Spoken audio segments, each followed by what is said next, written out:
ఇక ఇక్కడి నుంచి సమస్త లోకాలు కొంత ఆత్రం పొందాయి. మన్మధుడు బాణం వేశాడు, బాణం శివుడికి తగిలింది. శివుడు మూడవ కన్ను తెరిచాడు, మన్మధుడిని భస్మం చేశాడు, అదృశ్యమైపోయాడు. పార్వతి ఇంటికి వెళ్ళిపోయింది. ఇప్పుడు ఈ మన్మథ బాణం పనిచేస్తుందా లేదా? శివుడు అమ్మని పెళ్లి చేసుకుంటాడా లేదా? లోకాలు ఏమవుతాయి అని దేవతలు ఋషులు ఆత్రంగా ఎదురు చూశారట. ఆ సమయంలో పార్వతీదేవి ఇంటికి వెళ్ళిపోయిందని చెప్పాడు కదా, పార్వతీదేవి గృహానికి వెళ్ళిపోయింది. దుఃఖం పొందడం మొదలుపెట్టింది. జగామశోకం శైలేశో సుతాం దృష్ట్వా అతి విహ్వలం రుదంతీం శంభు విరకాదాపసాదాచలేశరగా. ఇంటికెళ్ళి తండ్రి అని ఆడవడం మొదలుపెట్టింది. ఆయన వణికిపోయాడు. ఇదేమిటమ్మా, రోజు తపస్సు చేసుకుంటున్న శివుడి దగ్గరికి వెళ్ళి ఆయనకి సేవ చేసి ఆయన ఇచ్చిన ప్రసాదం పుచ్చుకొని నా దగ్గరికి సంతోషంతో వచ్చేదానివి, ఇవాళేమిటి ఎంత దుఃఖంతో ఉన్నావు? నీ శరీరం అంతా వడలిపోయింది, పువ్వులన్నీ సడలి కింద పడిపోయాయి, జుట్టు ముడి కూడా వీడిపోయింది, ఎంత దుఃఖం పొందుతున్నావు ఏమిటంటే, అప్పుడు ఆమె జరిగిందంతా చెప్పి, నాకు దుఃఖం ఎందుకు వస్తుందో చెబుతున్నా విను. నేను పరమసుందరిని అనుకునేదాన్ని, నా సౌందర్యం శివుడికి అంకితం అనుకునేదాన్ని. కానీ ఇప్పుడు నా రూపం శివుణ్ణి ఆకర్షించలేదు. భర్త అనుకున్నవాడు నన్ను చూచి ఆకర్షితుడు కాకపోతే ఇక నా సౌందర్యంలో ఉపయోగం ఉన్నది? పతులు మెచ్చని చెల్లువు నిష్ఫలము కాదే అంటాడు తెలుగులో అనువాదం చేస్తూ శ్రీనాథుడు. భర్తలు మెచ్చుకోపోయినప్పుడు ఇంక ఈ సౌందర్యం ఎందుకు?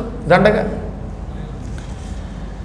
కాబట్టి నా జన్మ వ్యర్థం, నేను బ్రతకడం దండుగా, నా తపస్సు వ్యర్థం, నా జీవితం వ్యర్థం. అయ్యో ఎంతకంటే చస్తే బాగుండు అనుకున్నదట. హతాస్మి, చచ్చాను కదా అనుకున్నదట పాపం ఆమె. సఖురాళ్ళు ఓదార్చారు, ఆమెకు దుఃఖ విముక్తి కలగలేదు. తల్లి ఓదార్చింది, ఆవిడకి దుఃఖం నుంచి విముక్తి కలగలేదు. తండ్రి గారు ఓదార్చాడు, అయినా ఆవిడకి శోక విముక్తి కాలేదు. నీళ్లు తాగడం మానేసింది, స్నానం మానేసింది, నడవడం మానేసింది. నా రూపం దండగనుకున్నది. ధిక్స్వరూపం మదీయంచ తథా జన్మచ కర్మచ. ఎందుకు నా పనికి మారిన జన్మ, ఎందుకు నాకు ఈ సౌందర్యం, ఎందుకు ఎంతకాలం నే చేసిన తపకర్మ అని తన కర్మని నిందించింది, సౌందర్యాన్ని తిట్టుకున్నది. ఈ విధంగా దుఃఖం పొందింది. శివ శివ, ఎంత న్యాయం చేసావు, నన్ను పట్టించుకోకుండా మధ్యలో అదృశ్యం అయిపోయావా అనుకున్నది. ఇంటి దగ్గర ఉన్నది కానీ కంటికి మంటికి ఏకధారగా ఏడవడం వల్ల మనస్సు మాత్రం అన్ని చోట్లకి తిరగడం మొదలుపెట్టింది. అప్పుడు సోదరుడు మైనాకుడు ఓదార్చాడు, హిమవంతుడు ఓదార్చాడు. ఎవ్వరు ఓదార్చిన ఆవిడకి మానసికమైన వేదన తొలగలేదు. ఆ సమయంలో నారద మహర్షి ఇంద్రాది దేవతల ప్రార్థన మీద పార్వతీదేవి దగ్గరకు వచ్చాడు. హిమవంతుడు నారదుని చూడగానే కొంత ధైర్యం తెచ్చుకుని, మహర్షి వచ్చావా, కూర్చో అని కూర్చోబెట్టి కుశల ప్రశ్నలు వేశాడు. జరిగిన కథంతా చెప్పగానే, ఆ కథంతా నాకు తెలుసు, అసలు నేను అందుకేగా వచ్చాను, ఎక్కడ ఎవరు శోకంతో ఉంటే అక్కడికి వచ్చి ఆ శోకాన్ని తొలగించి వాళ్ళని అశోకులను చేసి విశోకులను చేసి అనుగ్రహించడం నా కర్తవ్యం అని పార్వతీదేవి దగ్గరికి పిలిచాడు. పార్వతీదేవి వినయంగా ఆయనకు నమస్కరించింది. ఇప్పుడు ప్రస్తుతం గురువుగారు కదా, ఆవిడ జగదంబైనా హిమవంతుని కూతురు, ఆయన గురుస్థానంలో ఉన్నాడు, అందుకే నమస్కరించింది. అప్పుడు ఆయన, అమ్మ నేను చెప్పే మాట నువ్వు శ్రద్ధగా వింటాను అంటే చెబుతాను. ఆదరణతో గురువుగారిని నమ్ముతావా లేదా అంటే, నిన్ను నమ్మకపోతే ఎవరు నమ్ముతాను స్వామి అంది. అయితే చెబుతున్నా విను. నీకు ఈ కష్టానికి మూల కారణం శివుని యొక్క వ్యతిరేకతకి గురవడానికి మూల కారణం, శివానుగ్రహం పొందలేకపోవడానికి గల కారణం, శివుడు నీకు భర్త అవ్వలేకపోవడానికి గల కారణం నీలో కొంత గర్వం. నువ్వు అమ్మవారివైనా ఉన్న విషయం చెప్పేస్తున్నాను. గర్వవత్యా యదధ్వంసీత్ దేనానుగ్రహకారక. నువ్వు ఈ జన్మెత్తాక కొండ కూతురు కదా, శైలమునకు పుట్టడం వల్ల శైలజ అని పేరు. అందువల్ల నీ గుండెల్లో కొంచెం అహంకారం, బండతనం పెరిగింది. ఈ బండతనం వల్ల నీళ్ళు ఏమనుకున్నావు, నా అందంతో పడగొట్టలేనా, ఆకర్షించలేనా అని ఒక్క క్షణకాలం అనుకున్నావు. అది కూడా నీ లీలే అనుకో. లీల కోసమైనా నువ్వు అహంకరించావు. తపస్సు చేసావా శివుడి కోసం? చేయలేదు. శివుణ్ణి సేవతో మెప్పిస్తాననుకున్నావా? అనుకోలేదు. నా సౌందర్యం ఆకర్షించదా అనుకున్నావు. పైగా శివుడితో వాదిస్తూ అందగత్తెను చూస్తేనే మూర్చిపోయేవాడు, నువ్వేం తపస్సు చేస్తావు అన్నావు. దానితోటి నీ పూజ, నీ సహనం అన్నీ ధ్వంసం అయ్యాయి. గర్వం సర్వాన్ని గర్వం చేస్తుంది. కాబట్టి నువ్వు గర్వం విడిచిపెట్టి ఇప్పుడు భక్తితో శివుణ్ణి ఉపాసించు. మహేశ్వర ప్రభుడు మన్మధుణ్ణి దహించాడు, నిన్ను పట్టించుకోకుండా వెళ్ళిపోయాడు. అంటే అంతరార్థం ఏమిటి? ఈ సౌందర్యాలకి నేను లొంగను అని చెబుతున్నాడు ఆయన. కామమునకు లొంగను, కాముణ్ణే భస్మం చేశానని చెబుతున్నాడు ఆయన. ఇప్పుడు నువ్వేం చేయాలి? నువ్వు సౌందర్యానికి లొంగకపోయినా తపస్సుకు లొంగుతావోయ్ అనిపించాలి. తపస్సుతో ఆయన ఆకట్టుకోవాలి. చిరకాలం మహాతపస్సు చేసి ఈశ్వరుని ఆరాధించు. మంత్రోపదేశం నేను చేస్తాను. తపస సంస్కృతం రుద్ర సద్విధీయాంకరిష్యతి.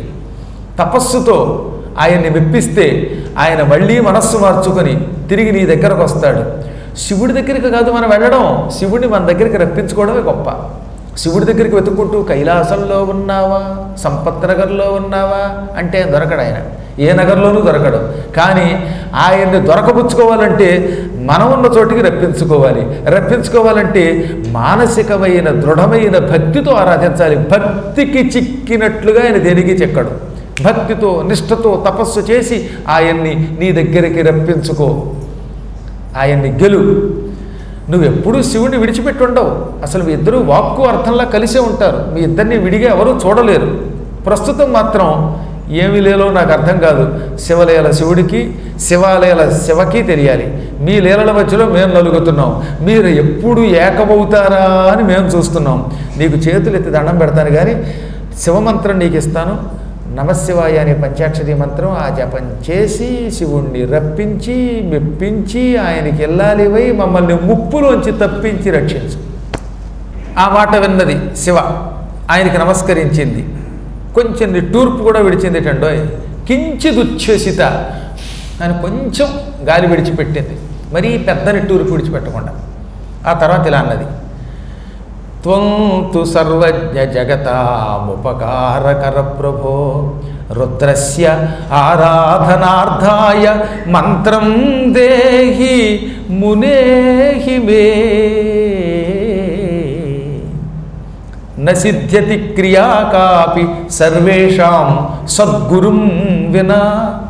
నేను పూర్వం విన్నాను, గురువుని ఆశ్రయించకపోతే భగవంతుడు కూడా తరించడని, గురువు ఇవ్వకపోతే మంత్రాన్ని జపం చేస్తే సిద్ధి కాదని విన్నాను. వేదములు అలాగే చెప్పాయి. సనాతనమైన వేదం గురువు వల్లే తరిస్తామని చెప్పింది.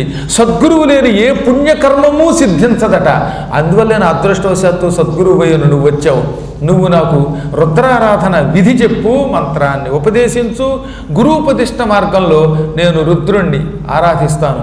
గురుడు చెబితే హరుడు వశమవుతాడు. హరుడు కింకరుడు కావాలంటే గురువు ఉండాలని విన్నాను. అనగానే ఆయన ఏం చేశాడు? పంచాక్షరం శంభు మంత్రం విధిపూర్వం ఉపాదిశ. పంచాక్షరీ మంత్రాన్ని శాస్త్రోక్తంగా చేయమని చెప్పాడు.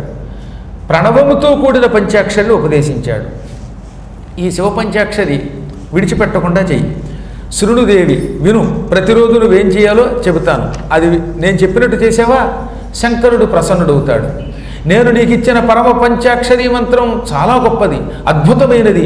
ఈ పంచాక్షరీ మంత్రమునకు శివుడు కింకరుడవుతాడు, వశంకరుడవుతాడు. నీ పాల మురోల నిలబడి నీకు నమస్కరిస్తాడు. శంకరునికి అత్యంత ప్రీతిపాత్రమైనది ఈ మంత్రం. మంత్ర రాజమని పిలువబడుతుంది. భుక్తి ముక్తి భక్తి అన్నీ ఇస్తుంది. నువ్వు రోజు ఉదయం పూట శివుడింతో పూర్వం తపస్సు చేసిన ప్రాంతానికి వెళ్ళి అక్కడే తపస్సు చేసి ఈ జపం చెయ్యి. శివుడు గౌరీకొండం అనే పేరుతో ఉందే చెప్పారుగా, ఇప్పటికి కూడా కొండం ఉంది. కాకపోతే కొండల్లో పూర్వం ఉష్ణజలం ఉండేది. ఇప్పుడు మన వరదలకు అది కొంత కొట్టుకుపోయిందని విన్నాం. మన అదృష్టం బాగుంటే నేను వెళ్ళేసరికి మళ్ళీ కొండం యథాప్రకారంగా తయారవ్వచ్చు. అదే గౌరీకొండం అని పిలువబడే ఆ స్థలం చాలా గొప్పదండి. గౌరీదేవి తపస్సు చేసిన స్థలం. అక్కడ ఆలయం మాత్రం చెక్కు చెదరలేదు. భగవంతుడు అంత వరదల్లో కూడా కేదార ఈశ్వరుడి యొక్క ఆలయం దెబ్బతినలేదు. గౌరీ తపస్సు చేసిన స్థలం మాత్రం గుర్తించడానికి వీలుగా అట్టే పెట్టాడు ఆయన. కొన్ని కొండాలు కొట్టుకుపోయాయి, కొన్ని బండలు కొట్టుకుపోయాయి. కానీ ఆ ప్రాంతంలో శివుడు ముందు తపస్సు చేశాడు, తర్వాత పార్వతి తపస్సు చేసింది కనుక దాన్ని గౌరీ తపస్యా స్థలము అంటారన్నమాట. అక్కడ గౌరిని కూర్చోమన్నాడు. శివుడు ఎక్కడ కూర్చున్నాడో అక్కడే కూర్చో. రోజు ప్రొద్దుటే లేచి మందాకినిలో స్నానం చెయ్యి. నీ తండ్రి నీ కోసం అభిమానంతో వేడి నీళ్లు ప్రసాదిస్తాడు. ఆ వేడి నీళ్లలో వస్త్రాన్ని పిండుకుని ఆ వస్త్రం పక్కనే పెట్టుకో. అలా పుట్టింది అక్కడ ఉష్ణకొండం. గౌరీకొండం ఒకటి, బదరీలో ఉన్న ఉష్ణకొండం, యమునోత్రి దగ్గర ఉన్నటువంటి ఆ ఉష్ణకుండాలు హిమాలయ పర్వతం కూతురి కోసం సృష్టించాడు. అవి కలియుగాంతం వరకు ఉంటున్నాయి. ఆ ఉష్ణకుండాల్లో ఆవిడ స్నానం చేయలే, కానీ రోజు ఒక వస్త్రాన్ని ఉంచేదిట. ఆ వేడి వస్త్రం పిండి దాంతో ముఖం తుడుచుకునేదిట. తుడుచుకుంటే అప్పుడు మంత్రజపానికి కావలసిన శక్తి మళ్ళీ వస్తుంది. ఆ వేడి నీళ్ళకి ఆ శక్తి ఉందన్నమాట. ఆ ప్రాంతానికి ఆ శక్తి ఉంది, ఆ ప్రాంతంలో పుట్టిన నీటికి ఆ శక్తి ఉంది. ఆ నీటిలో ముంచిన వస్త్రం ముఖానికి తుడుచుకుంటే ఒక్కసారి నమశివాయ అంటే కొన్ని వేల పర్యాయములు జపించినటువంటి సిద్ధి కలుగుతుందన్నమాట. అందుకని నువ్వు అక్కడే కూర్చుని స్నానానంతరం ఆ ఉష్ణజలంలో వస్త్రం ఉంచి దానితో ముఖం తుడుచుకుని ఒళ్ళంతా విభూతి పూసుకో. విభూతి పూసుకోకుండా స్త్రీ అయినా పురుషుడైనా నపుంసకుడైనా పంచాక్షరీ జపం చేయకూడదు. అలా జపం చేస్తే అది వ్యర్థమైపోతుంది.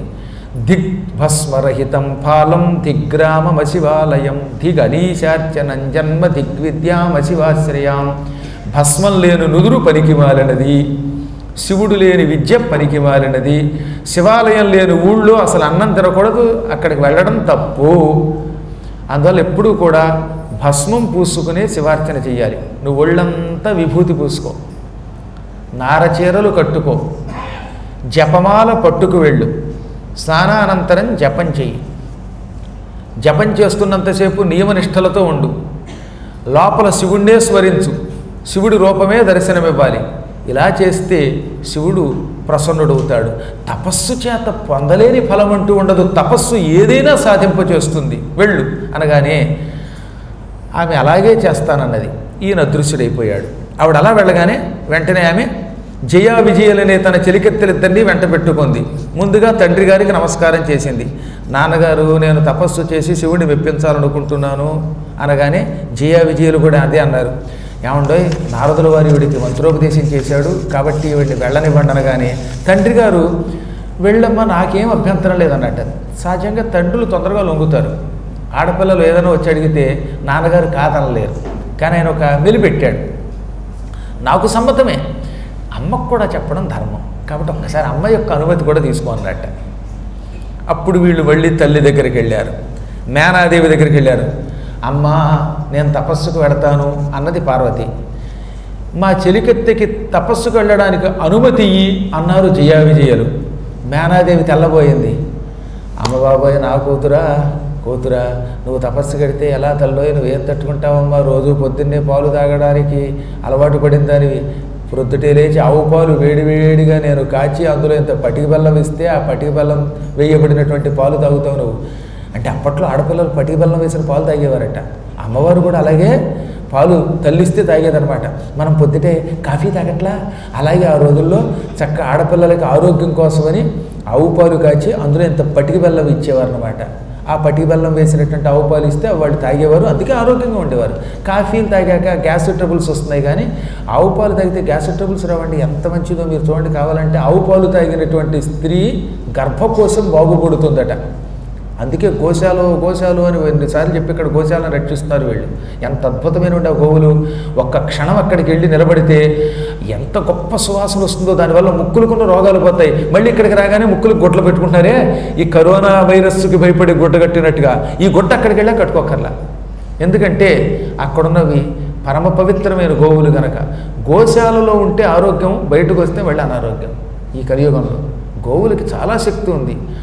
ఆవులకి ప్రదక్షిణ చేసిన, ఆవుల దర్శనం చేసిన, ఆవు పాలు పిల్లలకి ఇచ్చిన మంచిది.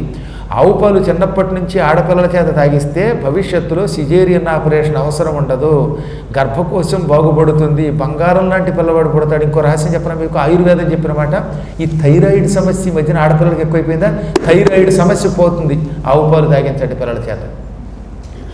ఆడ కానీ మగ కానీ రోజు ఆవు పాలు కాసి తాగితే మీకు భవిష్యత్తులో థైరాయిడ్ అనే సమస్య రాదు, పిల్లలు ఆరోగ్యంగా పుడతారు. నేను చెప్పిన మాట తూచా తప్పకుండా పాటించండి. ఓ 4-5 ఏళ్ల తర్వాత పిల్లకి పెళ్లి చేయాలనుకుంటే ఎప్పటి నుంచో రోజు రాత్రిపూట కాసిన ఆవు పాలు తాగించండి, ప్రొద్దుట కొంచెం పాలు తాగించండి. అలా ఆవు పాలు పిల్లలకి తాగిస్తే, అది కూడా పటికి బెల్లం వేసి తాగిస్తే, దిక్కుమాల పంచదార కాకుండా, వాళ్ళు ఆరోగ్యంగా ఉంటారు. నేను చచ్చేలోపు నా కోరిక ఏంటంటే శ్రౌత ధర్మం నిలబడాలి, మహాత్ములు నిలబడాలి, పరమ పవిత్రమైన ఈ పురాణ ధర్మం నిలబడాలి, ఈ గోశాలలు నిలబడాలి, ఈ అర్చక వ్యవస్థ పురోహిత వ్యవస్థ బలపడాలి. అందరూ ధర్మాత్ములు అవ్వాలి, అందరూ సుఖంగా బ్రతకాలి. ఈ విషయంలో జగద్గురువులు మనల్ని అనుగ్రహించెదరుగాక అని ఒకసారి నమస్కారం చేస్తున్నాను. ప్రస్తుతం మేనాదేవి ఎందుకు తల్లి అన్నట్టుగా ఉండిపోయేది పాపం, కూతురు మీద ఉన్నటువంటి బెంగ వల్ల. అమ్మ, ఉదయం పూట నేను ఇచ్చే పాలు తాగకపోతే ఏ పని చేయలేవి, ఇప్పుడు తపస్సు కెడితే నీకు ఎవరు పాలు ఇస్తారు తల్లి? అమ్మ, ఆ తపస్సు చేయటం మాటలు అనుకుంటున్నావా? శరీరం కృషించిపోతుంది, చలి పెరిగిపోతుంది. అక్కడ బంగారం లాంటి బట్టలు తీసేసి నారవస్త్రాలు ధరించాలి, వద్దు అన్నది ఆవిడ. అప్పుడు పార్వతి, నేను మహేశ్వరుణ్ణి మనసా వాచా కర్మణ భర్తగా వరించాను. ఆయన తప్ప నాకు మరొకడెవడూ భర్త కాదు. నా భర్త గారిని నేను మళ్ళీ వశం చేసుకోవాలంటే తపస్సు ఒక్కటే దిక్కు. ఆ తపస్సు కోసం తపోవనానికి వెడుతున్నాను. తపస్సు చేస్తే శివుడు వశమవుతాడు, ఆయన వశమైతే నేను ఆయన పాదదాసిని అవుతాను. నువ్వు మారు మాట్లాడకుండా అనుమతి ఇయ్యనగానే మేనక ఎంత ఏడ్చిందో. దుఃఖితాసి శివే పుత్రి తపస్తప్తుం పురాయది తపశ్చర గృహేద్యత్వం న బహిర్గచ్చ పార్వతీ కుత్రయాసి తపఃకర్తుం దేవాః సంతి గృహే మమ తీర్థాని చ సమస్తాని క్షేత్రాన్ని వివిధాని చ. ఎంతో పూర్వమే శివుడు తపస్సు చేసుకుంటూ ఉంటే ఆయన దగ్గరికి వెళ్ళి సేవ చేసావు, దానివల్ల నువ్వు చాలా అలసిపోయి పాడైపోయావు. ఇప్పుడు మళ్ళీ తపస్సు అంటే అసలు నువ్వే ఉండవేమో అని నా భయం. అంతగా నువ్వు శివుణ్ణి అర్చించాలి అంటే ఇంట్లో ఉండి అర్చించు, తపస్సు చేయడానికి ఎక్కడికి వెళ్ళక్కర్లా. నా ఇంట్లో అందరూ దేవతలే. నీ తండ్రి హిమాలయ పర్వతం, ఈ హిమాలయ పర్వతం మీద ఎందరూ దేవతలు లేరు, ఎంతమంది దేవతలు అని శివుడి కోసం తపస్సు చేస్తానంటావేమిటి? నువ్వేం సాధిస్తావు అన్నది. ఎక్కడ లేరె వేల్పులు సమీప్సితదాతలు ముద్దుగూన నీవెక్కడ ఘోర వీర తపమెక్కడా ఈ పటు సాహసిక్యముల్ దక్కు శిరీష పుష్పమవధాన పరత్వమునల్ మధురతం బెక్కిన నోర్చునో విహగమెక్కిన నోర్చునో నిశ్చయం పుమా. ఎక్కడ లేరు దేవతలు. తపస్సు చేస్తే ఆ తపస్సుకు మెచ్చుకొని వెంటనే కోరిన వరాలు ఇచ్చే దేవతలు ఎందరూ లేరు. ఇంద్రుడు లేడా, చంద్రుడు లేడా, ఉపేంద్రుడు లేడా, బ్రహ్మ లేడా? ఎంతమంది ఉండగా వాళ్ళని విడిచిపెట్టి నాకు పెళ్ళే వద్దు బాబోయని వైరాగ్యంతో ఉన్నవాడు వెంట పడతావేమిటే? ఇదేం పెచ్చ నీకు పుట్టింది? ఈ గురువులు సగం నేను పాడి చేసినట్టున్నారు. ఓ ముద్దుల పిల్ల, నువ్వెక్కడ? ఈ భయంకర తపస్సు ఎక్కడ? నువ్వు చూస్తే సుకుమారివి, తపస్సు భయంకరమైనది. ఆ తపస్సు నువ్వు చెయ్యగలవా? నీ శరీరం తట్టుకుంటుందా? ఈ సాహసం విడిచిపెట్టు. దిరిసెన పువ్వు ఉంది చూశారు, మీరు అప్పుడప్పుడు చాలా కోమలంగా సన్నని రేకులతో ఉంటుంది. ఈ దిరిసెన పువ్వు మీద తుమ్మెద వారితేనే రేకులు ఊడిపోతాయిట.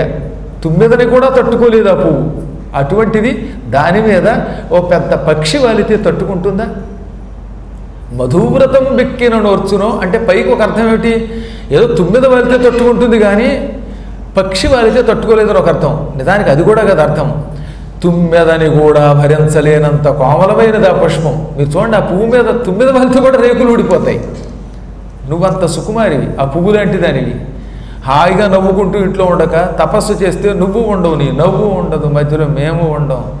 నువ్వు నీ కుసుమ కోమల శరీరాన్ని తపస్సుతో పాడు చేసుకోక ఇంట్లో ఉండు. తపస్సులో చాలా కష్టాలు ఉన్నాయి, అనారోగ్యాలు ఉన్నాయి. స్త్రీలు తపోవనానికి వెళ్ళడం వల్ల ఏం లాభం ఉంటుంది?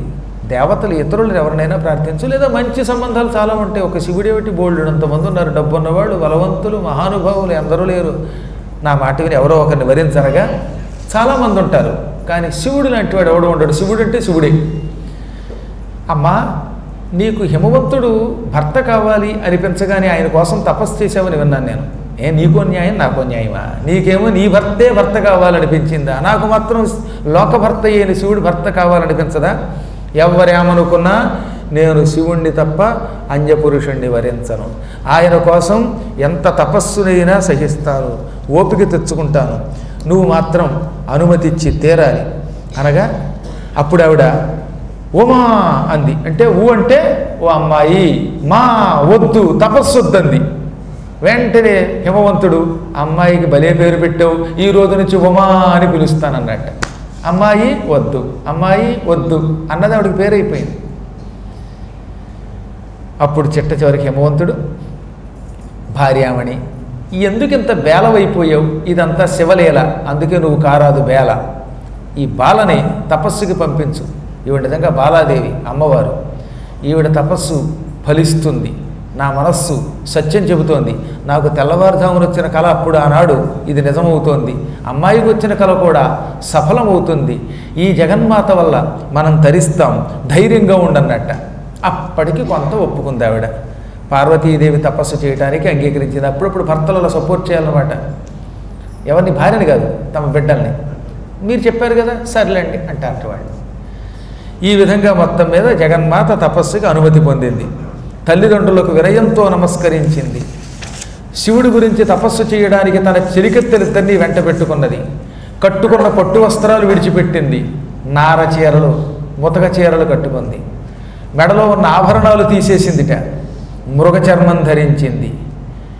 గంగావతరణమని ప్రసిద్ధి కాంచినటువంటి హిమవత్ పర్వతం దగ్గరికి వెళ్ళింది. ఈ శ్లోకాలకి రాశారండి నిజంగానే శ్రీనాథుడు మహాకవి అని చెప్పారు కదా.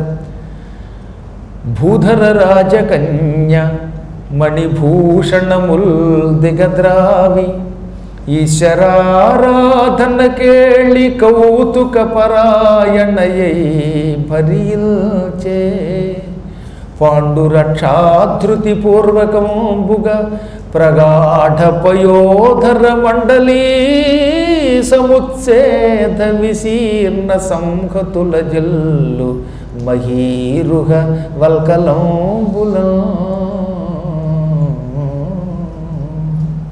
పర్వతరాజపుత్రి తపస్సు మీద పర్వతమంత కఠిన నిర్ణయం తీసుకుని, అంటే మనస్సుని రాయి చేసుకుని ఆభరణాలన్నీ తీసింది. మణిభూషణముల్ దిగద్రావి. ఆనాటి వరకు ఆవిడ శరీరం మీద ఎన్ని నగలు, 7 వారాల నగలు ఉన్నాయి. ఆ 7 వారాల నగలు తీసేసి వాళ్ళ అమ్మగారికి హ్యాండ్ ఓవర్ చేసేసింది. ఇంక మెడలో కేవలం రుద్రాక్షమాల మాత్రమే వేసుకుంది. ఆభరణాలు బదులుగా రుద్రాక్షలు వేసుకుంది. పట్టు వస్త్రం బదులుగా నారచీర కట్టింది. పైన కండువా కింద అందమైన వస్త్రం వేసుకునేది, ఇప్పుడు నల్ల జంక చర్మం వేసుకున్నది. ముక్కుకున్న నత్తు తీసింది, అక్కడ కూడా గురివింద పోసు పెట్టుకున్నది. మంచి అందమైన జడలు వేసుకునేది జుట్టుతోటి, ఇప్పుడు ఆ జడలకి మర్రిపాలు రాసి ఆవిడ జటాజూటాలు ధరించింది. చివరికి జటాజూటధారిణి అయిపోయింది. అట్టగట్టించుకుంది జుట్టు. ఆ జుట్టుకున్న జటాజూటాలకు కూడా మళ్ళీ రుద్రాక్షలు తగిలించుకున్నది. చేతిలో అక్షమాల జపమాల ధరించింది. ఒళ్ళంతా చందనం పూసుకునేది. పూర్వం హరిచందనం పూసుకునేది, సుగంధ ద్రవ్యాలు పూసుకునేది, పెర్ఫ్యూమ్స్. ఇప్పుడు బూడిద పూసుకున్నది, భస్మం పూసుకున్నది. అలాంటి రూపంతో తపస్సుకుడితోటి వాళ్ళ అమ్మకి బెంగ వచ్చేసింది అనమాట. అయ్యో సుగంధ ద్రవ్యాలేవి, బూడిద పూసుకుంది ఏమిట్రా బాబు ఈవిడ, నగలేవి, ఈ పిచ్చి చర్మాలు కట్టుకోవడం ఏమిటి అని కన్నీళ్లు పెట్టుకుని, ఆడపిల్లలు ఇలా ఉండకూడదు బాబు ఎవ్వరికి అనుకుందిట మనస్సులో. ఆడపిల్లలు అంటే చక్క అలంకారం చేసుకుని టింగు రంగానని ఐశ్వర్యంతో తిరగాలి, కానీ తీర్థయాత్రలు కాశీ అవి అంటారు ఏంటంటే దిక్కుమాల ఆడవాళ్ళు, సినిమాలు మానేసి అని అనుకోరు కొంతమంది. అలా పాపం ఆవిడ కూడా ఆవిడ లెవెల్లో అలా అనుకుందన్నమాట. పాపం పార్వతి అవేం పట్టించుకోలేదు. ఈశ్వరుడు తపస్సు చేసిన దివ్యస్థలానికి వచ్చింది. ఎత్ర స్థిత్వా పురా శంభుస్తప్తవాన్ దుస్తరం తపః తత్ర క్షణంతుస్తాస్థిత్వా బభూవ విరహార్దిత. పూర్వం ఏ స్థలంలో శివుడు కూర్చుని ఘోర తపస్సు చేశాడో ఆ స్థలంలోనే కూర్చుంది ఆవిడ. ఒక్క క్షణకాలం శివుడు గుర్తుకొచ్చాడు, విరహం వచ్చేసింది. హా హర, ఇక్కడ కూర్చుని నన్ను పట్టించుకున్నావు, ఇక్కడ కూర్చున్నప్పుడే నేను నీకు దండలు వేశాను, ఇక్కడ కూర్చున్నప్పుడే ఆసనం ఇచ్చాను, ఇక్కడ కూర్చున్నప్పుడే దండం కమండలం అందించాను, ఇప్పుడు ఇక్కడి నుంచి నువ్వు వెళ్ళిపోయావా అని దుఃఖించింది. ఆ తర్వాత మళ్ళీ ధైర్యం వహించి అక్కడ కూర్చున్నది. పరమ పవిత్రమైన ఆ తీర్థం ఆవిడ తపస్సుకి ఆశ్చర్యమయ్యింది. భక్తితో తపస్సు చేసింది. కొంతకాలం కేవలం వాయువు పీల్చింది, కొంతకాలం ఆకులు తిన్నది, మరి కొంతకాలం మంచినీళ్లు తాగింది. ఇలా ఆవిడ మహాతపస్సు చేసింది. ఋతువులు గడిచిపోయాయి. గ్రీష్మ ఋతువులో అంటే మంచి వేసవికాలంలో, మండు వేసవికాలంలో చుట్టూతో 5 అగ్నిహోత్రాలు పెట్టుకుని పంచాగ్నుల మధ్యంలో ఓం నమః శివాయ అంటూ జపం చేసింది. చలికాలంలో మంచు ముద్దలు నెత్తి మీద పెట్టుకు తపస్సు చేసింది. వర్షాకాలంలో ఆవిడ కూర్చున్న చోట ఘోర వర్షం కురుస్తూ ఉంటే ఆ వర్షంలో తడిసిపోతూ తపస్సు చేసింది. శివపంచాక్షరి విడిచిపెట్టలేదు. సీతా దుఃఖాలన్నీ తట్టుకున్నది. పళ్ళు కూడా తెలియదు కదా ఒక్కొక్కప్పుడు. తత పర్ణాన్యపి శివ నిరస్య హిమవత్సత. కొంతకాలం పాటు ఆవిడ ఆకులు కూడా తినలేదట. పర్ణములు అంటే ఆకులు. అందుకని అప్పటి నుంచి ఆవిడకి అపర్ణ అని పేరు వచ్చిందనమాట. పర్ణాన్ అపి న భక్షయతి ఇది అపర్ణ. పర్ణ అని ఆకులు కూడా నా భక్షయతి తినడం లేదు. ఇక్కడే చెప్పారు నిర్వచనంలో. తతః పర్ణాన్యపి శివ నిరస్య హిమవత్సుత ఆహారే త్యక్త పర్ణాభూత్ యస్మాద్యవసత్సుత తేన దేవై అపర్ణేతి కథిత నామ తస్యవ. అమ్మవారు మొదట్లో ఏవో కొన్ని చింతాకులు ఆకులు తినేది. కొంతకాలం పోయాక ఎండి రాలిపోయిన ఆకులు తినేది. మరి కొంతకాలం ఆకులు కూడా తినలేదు. అందుకని పర్ణములు కూడా తినలేదా, అయితే అపర్ణ అని పిలుస్తున్నామన్నారు దేవతలు. అప్పటి నుంచి అమ్మవారికి అపర్ణ అని పేరు వచ్చిందనమాట. కొంతకాలం ఏం చేసింది, కూర్చోవడం మాని ఒంటికాలి మీద నిలబడి తపస్సు చేసింది. అంతకంతకి తల వెంట్రుకలు అట్టలు కట్టేసాయి. ఇంకా శివారాధన తప్ప మరొకటి లేకుండా అయిపోయిందండి. ఒకప్పుడు ఈశ్వరుడు 60,000 సంవత్సరాలు తపస్సు చేశాడని విన్నాం. కానీ ఈవిడో ఇన్నాళ్ళు ఇంత కఠోరంగా తపస్సు చేసింది. శివుడి తపస్సు 7 ఏళ్ళు ఎక్కువ ఉండొచ్చు, కానీ ఈవిడ తక్కువ కాలం తపస్సు చేసిన ఆయన కంటే నిష్ఠతో చేసింది. శివుడి తపస్సు కంటే అమ్మ తపస్సు గొప్పదేమో అన్నారట అమ్మవారి మీద ఉన్న పక్షపాతంతో దేవతలు. నిజంగా అమ్మవారు అంటే ఎవరికి ఇష్టం ఉండదండి. శివపార్వతులు ఇద్దరు పక్కన నిలబడితే ముందు దండం అమ్మకే పెట్టాక ఐకే పెడతాం. ఈ సృష్టిలో ఎవరైనా అంతే. తల్లిదండ్రులు ఇద్దరూ కనబడితే ముందు తల్లికి తర్వాత తండ్రికి నమస్కరించడం ధర్మం. నా మటుకుని అలాగే పెట్టేవాడిని. అందువల్ల అమ్మ అంటే అమ్మే, ఆవిడ బొమ్మ రూపంలో ఉన్న అమ్మే. ఎందుకో తెలియదు కానీ అమ్మవారి మీద ఉన్న పక్షపాతం సహజంగా అందరికీ ఎక్కువ ఉంటుందేమో అనుకుంటున్నాను నేను. అలా ఉన్నవాడు అదృష్టవంతుట్లా, లేని బట్టి వాడి కర్మట. నేను అలా వ్యాసుడు అన్నాడు. ఈ విధంగా అమ్మ అంతకంతకీ మహాతపస్సు చేస్తూ ఉన్నది. ఆవిడ శరీరం కొంతకాలానికి స్తంభించిపోయింది. అది చూచిన దేవతలు మునులు ఆశ్చర్యపోయారు. ఈవిడిలా తపస్సు చేస్తూ స్తంభించిపోతే లోకాలు స్తంభిస్తాయి, ఈవిడ గాలి కుంభిస్తే అసలు మనం కుంభిని మీదే ఉండమేమో అనుకున్నారు. అందుకని ఇంక గుంభనంగా ఉండలేక వాళ్ళంతా పరుగున శివుడి దగ్గరికి వెళ్ళిపోయారటండి. వెళ్ళి ఈశ్వర శివ శివ అన్నారు. ఆ సమయంలో శివుడు కైలాసంలో ఉపరి ప్రాంతంలో ఉన్నాడు. ఈ దేవతలు మునులు ఈశ్వర రక్షించు రక్షించు రక్షించు అంటూ ఉంటే ఆయన కళ్ళు విప్పాడు. ఏమిటన్నాడు ఆయన. ఏం చెప్పమంటారు స్వామి, మీకు తెలియనిదేముంది. పార్వతీదేవి మహాతపస్సు చేస్తున్నది. ఆ తపస్సు వల్ల ఆవిడ శరీరం బిగుసుకుపోయి స్థాణువైపోయింది. పర్ణములు కూడా తినడం లేదు. ఆవిడకి ఎదురుగుండా కూర్చుని పిల్లులు, ఎలకలు, సింహాలు, పులులు, ఏనుగులు, ఆవులు ఇలా పరస్పర విరుద్ధ జంతువులన్నీ ఐకమత్యంతో అలా ఆవిడను చూస్తున్నాయి. అవి కన్నీళ్లు కారుస్తూ తిండి తినడం మానేసాయి. ఎలక పిల్లి కలిసి ఉంటున్నాయి. పాము ముంగిస ఆడుకుంటున్నాయి. ఏనుగు యొక్క తొండం దగ్గర సింహం కూర్చుంటోంది. సింహానికి ఎదురుగుండానేమో మేక కూర్చుంటోంది. మేక పక్కన పులి కూర్చుంటోంది. పులి దగ్గర ఆవు కూర్చుంటోంది. జగత్తంతా మారిపోయింది. ఏం చేస్తావో ఏమిటో, తొందరగా వెళ్ళి ఆ పార్వతీదేవి యొక్క తపస్సు, పార్వతీ పరమేశ్వరుల కళ్యాణం కోసం మేము ఎదురు చూస్తున్నాం అని పరిపరి విధాలుగా ప్రార్థిస్తూ ఉంటే అప్పుడు బ్రహ్మగారు లేచాడు. ప్రభు, నీకు మహేశ్వరుడని పేరు. చాలామందికి తెలియదు కానీ మహేశ్వరుడు అంటే గొప్ప ఈశ్వరుడు, మహా ఈశ్వర అంటారు. మహాశబ్దమునకు మాయ, అమ్మ అని కూడా అర్థం. మహేశ్వర శబ్దం సార్థకం అవ్వాలంటే నీ పక్కన అమ్మ ఉండాలి. మా మాట విను, తొందరగా అమ్మని పట్టుకో అన్నాడు. అప్పుడు విష్ణువు ఏమన్నాడు, జ్ఞాతం సర్వం నిదానం మే పార్వతీ తపసోద్యవై. విష్ణువు లేచాడు. ఇప్పుడు పార్వతీదేవి మహాతపస్సు చేస్తున్న విషయం మా అందరికీ తెలుసు, నీకు తెలుసని అనుకుంటున్నాం. ఆ పార్వతిని అనుగ్రహించు. అందరినీ అనుగ్రహించే నీవు అంత కఠోర నియమంతో అల్లాడిపోతున్న అమ్మను అనుగ్రహించవా అన్నారు వాళ్ళు. అప్పుడు దేవతలంతా, ప్రభు రుద్ర, నువ్వు మహాభయంకర క్రోధంతో మన్మధుణ్ణి భస్మం చేసినప్పటి నుంచి మేము నీ వంటి హడిలిపోతున్నాం. నీ దగ్గరికి రావాలంటే, నిన్ను ప్రార్థించాలంటే వణుకుతున్నాం. ఏం చేస్తావో తెలియదు. ఆ క్రోధం నుంచి విముక్తి పొంది మొండితనం విడిచిపెట్టి, బండతనం విడిచిపెట్టి అమ్మని చేపట్టన్నారు వాళ్ళు. ఆ సమయంలో భక్తవత్సలుడు శివుడు ఎలా ఉన్నాడో చెప్పారు. యోగపట్టస్థితం శంభుం గణయిశ్చ పరివారితం. ఈ కాళ్ళు రెండు ఇలా పెట్టుకుని ఓ మంచి గుడ్డతో ఈ కాళ్ళని ఇలా చుట్టుకున్నాడు. దాన్ని యోగపట్ట అంటారు. ఇలా కూర్చున్నాడు అనమాట ఆయన. దీన్ని యోగపట్ట అంటారు. రెండు కాళ్ళు ఇలా దగ్గరికి చేర్చి కాళ్ళు అటు ఇటు పక్క కదలకుండా దాన్ని వస్త్రంతో బంధిస్తే యోగపట్ట. అయ్యప్ప స్వామి కూర్చుంటాడు సరే, ఆ కూర్చోడానికి చుట్టూతో ఉన్న వస్త్రాన్ని యోగపట్టము అంటారు. అలా యోగపట్టుడై ఉన్నాడు ఆయన. చుట్టూత ప్రమథగణాలు ఉన్నారు. నిరంతర తపస్సుతో ఉంటాడు ఆయన. తపోరూపం దధానంచ. ఆయన తపస్సే శివుడి రూపం. శివుడికి వేరే రూపం లేదు. మహాతపస్సు ఆయన రూపంలో ఉన్నది. అందుకే శివుడే తపస్సు, తపస్సే శివుడు. అటువంటి వాడిని వాళ్ళు చూచారు. ఆయన ప్రశాంత మనస్సుతో అలా ఒక్కసారి అందరినీ చూశాట. అప్పటికి దేవతలకి ధైర్యం వచ్చింది. అమ్మయ్య, ఇప్పుడు ఈయన చూపులలో శాంతం కనబడుతున్నది. మన్మథుణ్ణి దహనం చేసిన క్రోధావేశములు ఈయనలో లేవు. కాబట్టి ఇప్పుడు పూజిస్తే, ప్రార్థిస్తే తొందరగా ప్రసన్నుడవుతాడు అనుకున్నారట. నమో రుద్రాయ దేవాయ మదనాంతకరాయ చ స్తుత్యాయ భూరిభాసాయ త్రినేత్రాయ నమో నమః. శిపివిష్టాయ భీమాయ భీమాక్షాయ నమో నమః. మహాదేవాయ ప్రభవే త్రివిష్ట పతయే నమః.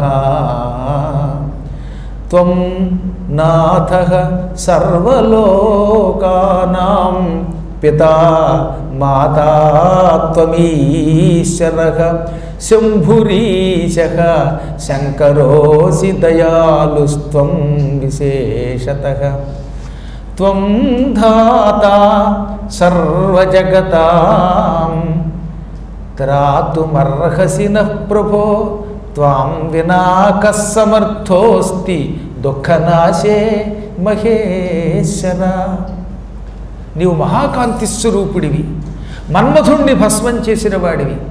అసలు స్తోత్రం అంటూ చేస్తే నిన్నే చెయ్యాలని దేవతలు చెబుతున్నారు, వేదములు చెబుతున్నాయి. అంటే స్తోత్రార్హుడవు నువ్వే, స్తుతికి అర్హుడవు నువ్వు. మహాతేజస్శాలివి, త్రినేత్రధారివి. అటువంటి నీకు నమస్కారం. నీకు శిపివిష్టుడు అని పేరు. అనగా నీ మహాకాంతితో లోకమంతా వెలిగిస్తున్నావు. ఎలా అయితే సూర్యభగవానుడు తన కిరణములతో లోకాన్ని వెలిగిస్తాడు, అలాగే నీ కిరణములతో ఈ జగత్తంతా ప్రకాశిస్తోంది. సూర్యుడికి చంద్రుడికి కాంతిని అందిస్తావు. అందుకే నిన్ను శిపివిష్టుడు అన్నారు. శిపివిష్ట తన కాంతితో సూర్యాదులకు కూడా కాంతినిచ్చువాడు, లోకమును వెలిగింపచేసేవాడు, స్వయం ప్రకాశకుడు. నువ్వు భయంకరాకారుడివి. అందుకే భీముడు అన్నారు నిన్ను. నీ కళ్ళు కూడా అప్పుడప్పుడు ఉగ్రంతో ఉంటాయి. భీమాక్షుడు అంటారు అప్పుడు నిన్ను. ఇక నీకు మించిన దేవుడు మరొకడు లేడు గనక మహాదేవుడు అన్నారు కొందరు. ప్రభువు నువ్వు తప్ప మరొకడు లేడు, అందుకే నిన్ను ప్రభువు అన్నారు. త్రివిష్టపతయే నమః. మహాదేవుడివై ఇంద్రరూపుడివై లోకాలను పరిపాలిస్తున్నావు. అనగా స్వర్గాది సమస్త లోకాలకి అధిపతివి నీవే, అన్ని లోకాలకి నాథుడివి. పిత అంటే తండ్రి, మాత తల్లి నీవే. నీవు తప్ప మరొక తల్లి తండ్రి లేడు. ఆది దంపతులైన మీరు ప్రస్తుతం విడివిడిగా ఉండి మా అందరికీ వ్యాధి, మానసిక వ్యాధి కలిగిస్తున్నారు. మీరు ఒకటైతే మేము సంతోషిస్తాం. శంభుడివి, మంగళస్వరూపుడివి, అధిపతివి, దయాళువి ఆయన నీకు నమస్కారం. నువ్వే బ్రహ్మరూపంలో సమస్త లోకాలు సృష్టిస్తూ, విష్ణు రూపంలో పోషిస్తూ, రుద్ర రూపంలో లయం చేసుకుంటున్నావు. నీవు తప్ప ఈ దుఃఖం తొలగించి లోకాన్ని రక్షించేవాడు మరొకడు లేడు. కస్సమర్థ అసి. ఎవడయ్యా నీవు తప్ప ఈ లోకాన్ని రక్షించడానికి సమర్థుడివి? అంటే నీవే సమర్థుడివి అని అర్థం అని వాళ్ళంతా ప్రార్థిస్తూ ఉంటే నందికేశ్వరుడు వచ్చి, స్వామి ఇంతమంది దేవతలు ధ్యానంగా ప్రార్థిస్తున్నారు, నువ్వు పూర్తిగా ధ్యానం నుంచి బయటకు వచ్చి కళ్ళు పూర్తిగా విప్పి వారిని చూచి అనుగ్రహించి ఏం వరాలు ఇవ్వాలో అవి అన్నట్ట. ఇప్పుడు నందీశ్వరుడు కూడా రికమెండేషన్ చేశాడు. ఎప్పుడు కూడా గురువు గారికి పక్కన ఉన్న వాళ్ళు రికమెండేషన్ చేస్తే కొంచెం తొందరగా లొంగుతాట. అందుకని ఎంతమంది ఎలా అనగా అప్పుడు శంభుడు పూర్తిగా యోగాభ్యాసం నుంచి బయటకు వచ్చాడు, సమాధి నుంచి బయటకు వచ్చాడు. చూస్తున్నా ఆయన ఇంకా కొంత సమాధిలో ఉన్నట్టుందాక, ఇప్పుడు పూర్తిగా సమాధి నుంచి బయటకు వచ్చాడు. దేవతలారా, బ్రహ్మని మహాత్ముడైన విష్ణువుని వెంట పెట్టుకొని ఋషులతో కలిసి మీరందరూ నా దగ్గరకి చెచ్చెర విచ్చేయడానికి గల కారణమేమిటి అనగా, అప్పుడు బ్రహ్మగారు ముందులా అన్నాడు, ప్రభు, తారకాసురుడి సంగతి నీకు తెలుసు. వాడు మహాపాపాత్ముడు, నా కోసం తపస్సు చేశాడు. ఒక్క రుద్రవీర్య సముద్భవుడి వల్ల మాత్రమే వాడు చచ్చుగా, కానీ నేనే వాడికి వరం ఇచ్చాను. నీవా తపస్సులో ఉంటావు, అమ్మ అక్కడ తపస్సులో ఉంది, మధ్యలో మీ ఇద్దరికి కుమారుడు ఎప్పుడు పుడతాడో అని మేము ఎదురు చూస్తున్నాం. ఎందుకంటే మీ పుత్రుడు పుడితేనే, రుద్రవీర్య సముద్భవుడైన ఒక కుమారుడు ఆవిర్భవిస్తేనే తారకుడు మరణం పొందుతాడు, లేదా మేమంతా కొంతకాలానికి మరణం పొందేటట్టున్నాం. మమ్మల్ని అందరినీ ఈ భయంకర మరణం నుంచి కరుణించు, రక్షించు ప్రభు, లేదా నువ్వే మమ్మల్ని శిక్షించు అనగా ఈశ్వరుడు, పార్వతి ఎప్పుడూ నాలోనే ఉన్నది. మేమిద్దరం లోకశ్రేయస్సు కోసం ఇలా ఎన్నో లీలలు నాటకాలు ఆడతాం. అప్పుడప్పుడు మా లీలలు మీకు తెలిస్తే వాటిని చూచి మీరు ఆనందించి తరించాలనే ఉద్దేశంతో విడిపోయినట్టు నటించాం. నిజానికి అప్పటికి అహంకారం లేదు, ఉన్నట్టు నటించింది. అహంకారంతో ఉంది కనుక స్వీకరించకుండా నేను నటించాను. నాది పెట్టే, ఆవిడది పెట్టే, ఇప్పుడు గుట్టురట్టు చేశాను. మా ఇద్దరికి నిజానికి ఏమీ లేదు మనస్సులో. అసలు మేము కామము లేదు, నిష్కాములము కాదు, సకాములము కాదు, నిష్కాములము కాదు, నిర్గుణులము కాదు, సగుణులము కాదు. మాదో విచిత్ర చైతన్యం, మాదో ప్రపంచం. నా చేత దగ్ధుడైనటువంటి మన్మధుడు ఓ బాణం వేశాడు నా మీద. ఆ బాణం ఇంకా పచ్చిగా నా మనసులో కావాలని అట్టే పెట్టుకున్నా. వాడు చచ్చి సాధించాడు. వాడు వేసిన బాణం నన్ను గిల్లుతూనే ఉంది. కాబట్టి నేను త్వరలో పార్వతిని చేపడతాను. మన్మధుడు ఇప్పుడు లేడు అని మీరు అనుకోక్కర్లా, మానసికంగా ఉంటాడు వాడు. వాడి పేరే మనోజుడు. సరే, అయ్యింది ఏదో అయ్యింది. నేను పార్వతిని పరీక్షిస్తాను, పరీక్షించి ఆమెను పరిగ్రహిస్తాను, దార పరిగ్రహం చేయాలనుకుంటున్నాను. ఇక ఒకటే ఒక మార్గం ఉన్నది, దీనికి మీరు చేయవలసిన పని కూడా ఉన్నది. నేను ఆవిడ దగ్గరికి వెళ్ళేలోపు మీలో కొంతమంది ఋషులు వెళ్ళి అసలు ఆవిడికి నా మీద ఎంత ప్రేమ ఉందో మీరు పరీక్షించండి. ఓ ఋషులారా, వశిష్ఠాదులారా, మీరంతా ముందుగా పార్వతి తపస్సు చేస్తున్న చోటుకి వెళ్ళండి. పార్వతిని అస్సలు ఎలాంటి మనస్సు కలిగి ఉన్నదో పరీక్షించండి. ఆ తర్వాత నేను చూసుకుంటాను. ఇంకా బ్రహ్మ విష్ణు మహేశ్వరులారా, మీరు కూడా ఏం చేస్తారు, పార్వతి ఉన్న స్థానానికి వెళ్ళి ఆవిడ మనస్సులో నా గురించి ఏమనుకుంటుందో తెలుసుకోండి. ఏమంటే ఇంత గందరగోళం జరుగుతుంటే మళ్ళీ ఇంకోసారి పరీక్షిస్తాట ఆయన. అంటే వారు పిచ్చాళ్ళలారా, ఎంతమంది ఎన్ని పరీక్షలు చేసినా అమ్మవారి మనస్సుని ఎవరూ మార్చలేరు. అయ్యవారి మనస్సుని అమ్మ, అమ్మవారి మనస్సుని అయ్యా పట్టుకున్నారని లోకానికి తెలియజేయడం కోసం మళ్ళీ ఇంకోసారి అన్నాడు అనమాట. ఒక్కసారి వెళ్ళండి. నేను భోగాలు ఎరగని వాడిని, అయినా పుత్ర సంతానం కోసం పార్వతిని వివాహం చేసుకుంటాను. ఇంకొక విషయం చెబుతున్నాను, మీకు అస్సలు చెప్పకూడదు, చెబుతున్నాను. చాలా కాలం నిష్ఠతో ఉన్న నేను పార్వతి యొక్క గర్భంలో నా వీర్యాన్ని ప్రవేశపెడితే అలా పుట్టేవాడు దేవతలకి రాక్షసులకి ఇద్దరికీ ప్రమాదకారుడవుతాడు. శివవీర్యం కనుక పార్వతీదేవి గర్భములో ధరించి పిల్లవాడి కంటే అలాంటి పిల్లవాడు దేవతలకు కూడా ప్రమాదకారుడు. రాక్షసులకు ఎంత ప్రమాదమో దేవతలకు కూడా అంతే ప్రమాదం. కాబట్టి తర్వాత మీరు ఏం చేస్తారో చెయ్యండి. అంటే ఏంటి, అయోనిజుడైన పుత్రుడు పుట్టేలా చూడండి అని చెప్పకుండానే ఇటుకు చెప్పాడు ఆయన. ఆయన నిష్పక్షపాతంగా దేవదానవుల్లో ఎవరు తప్పు చేసినా శిక్షిస్తాడు. దేవతలకే మాత్రమే రక్షకుడు కాడు ఆయన అనగానే ఓహో అని బ్రహ్మాది దేవతలు విషయం గ్రహించారు. అందుకే భవిష్యత్తులో వాళ్ళు ఏం చేయాలో ఒక నిర్ణయం మనసులో వేసుకున్నారు. అది ఇప్పుడు చెప్పడం అనుకోండి. ఇక ఇప్పుడు సప్త ఋషులు లేచారు. శివుడు పరీక్షించమన్నాడు కదా, అందుకని వాళ్ళు అసలు ఈవిడ తపస్సు ఎంతవరకు చేస్తోంది, ఆవిడ మనస్సులో పూర్తిగా శివుడి మీద ప్రేమ ఉన్నదా లేదా, ఇది పరీక్షించాలి, లోకానికి ఈ విషయం చెప్పాలి అనుకున్నారు. అనుకుని సప్త ఋషులు వరసగా తమ భార్యలతో పాటుగా పార్వతి ఉన్న చోటుకి వెళ్ళారు. వాళ్ళంతా మహానుభావులు కదా. ప్రణమ్యతం మహేశానం తుష్టూరు హర్ష నిర్భర, శివుడి చేత పూజింపబడి శివానుగ్రహం పొంది వెళ్ళారట. వాళ్ళు ఎవరెవరు వరసగా, వశిష్ఠుడు ఆనాటి సప్తఋషులు అనమాట. అత్రి, భృగు, కుత్స, వశిష్ఠ, గౌతమ, కశ్యప, అంగిరసులు. ఇప్పుడున్న వాళ్ళు వేరండో. ప్రతి కాలంలోనూ ఈ సప్తఋషులు మారుతారు. ఆనాడు సప్తఋషులు వాళ్ళు. ఈ సప్తఋషులతో పాటుగా మరికొంతమంది దివ్య ఋషులు కూడా, అసిస్టెంట్లు కూడా బయలుదేరారు. వీళ్ళంతా భక్తి శ్రద్ధలతో అమ్మని పరీక్షించాలి అని బయలుదేరారు. కానీ వాళ్ళకి లోపల కొంచెం భయం వేసింది. అసలు అమ్మని మనం పరీక్షించడం ఏంటి? అందరినీ పరీక్షించి వరాలు ఇచ్చే తల్లి, ఆవిడ్ని పరీక్షించండి అంటున్నాడు శివుడు. ఇది శివుడు మనకు పెట్టిన పరీక్ష కాదు కదా. శివుడి మీద పూలబాణం వేశాడు మన్మథుడు, దెబ్బకి భస్మమైపోయాడు. ఇప్పుడు అమ్మవారి మనస్సు పరీక్షించడానికి మనం పెడితే అమ్మవారు కూడా మూడో కన్ను తెరిస్తే మనల్ని ఎవరు రక్షిస్తారు? వాళ్ళు బాగానే ఉంటారు. ఆబోతుల కొమ్ములాట్లో లేగదోడలు నలిగినట్టు మనం నలిగిపోం కదా అని మళ్ళీ వాళ్ళకి భయం వేసిందండో.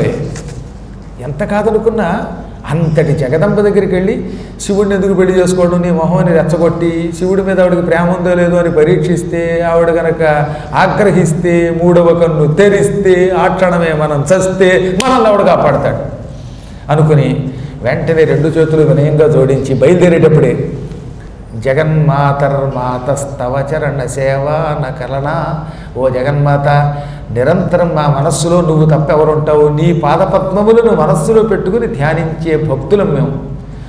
ఆ పరమేశ్వరుడు, పార్వతి, వీరిని 2 క్షణాలు కూడా విడిచిపెట్టం మేము. లక్ష్మీనారాయణులు, వాణి హిరణ్యగర్భులు, పార్వతీ పరమేశ్వరుడు, ఈ త్రిమూర్తులు భార్యా సమేతంగా మా హృదయాల్లో ఉంటారు. మేము ఎప్పుడూ పక్షపాతం లేకుండా, దేవతా భేదం లేకుండా నిరంతరం పూజిస్తూ ఉంటాం. ఇప్పుడు శివాజ్ఞతో నిన్ను పరీక్షించడానికి వస్తున్నాం. తీరా మేము వచ్చాక మేము శివుడిని కొంచెం నిందించినట్టు మాట్లాడతాం, నీకు శివుడి మీద విరక్తి కలగడానికి ప్రయత్నిస్తాం. అప్పుడు కనుక నీవు ఆగ్రహిస్తే మేము భూమి మీద లేకుండా పోతాం. అందువల్ల మా పరీక్షలో నువ్వు నెగ్గి మమ్మల్ని కూడా నెగ్గించాలి అని మనస్సులో ధ్యానం చేశారు. అంటే ఇంత జాగ్రత్త పడ్డారు వాళ్ళు. మన్మధుడిలాగా గర్వంతో రాలేదు.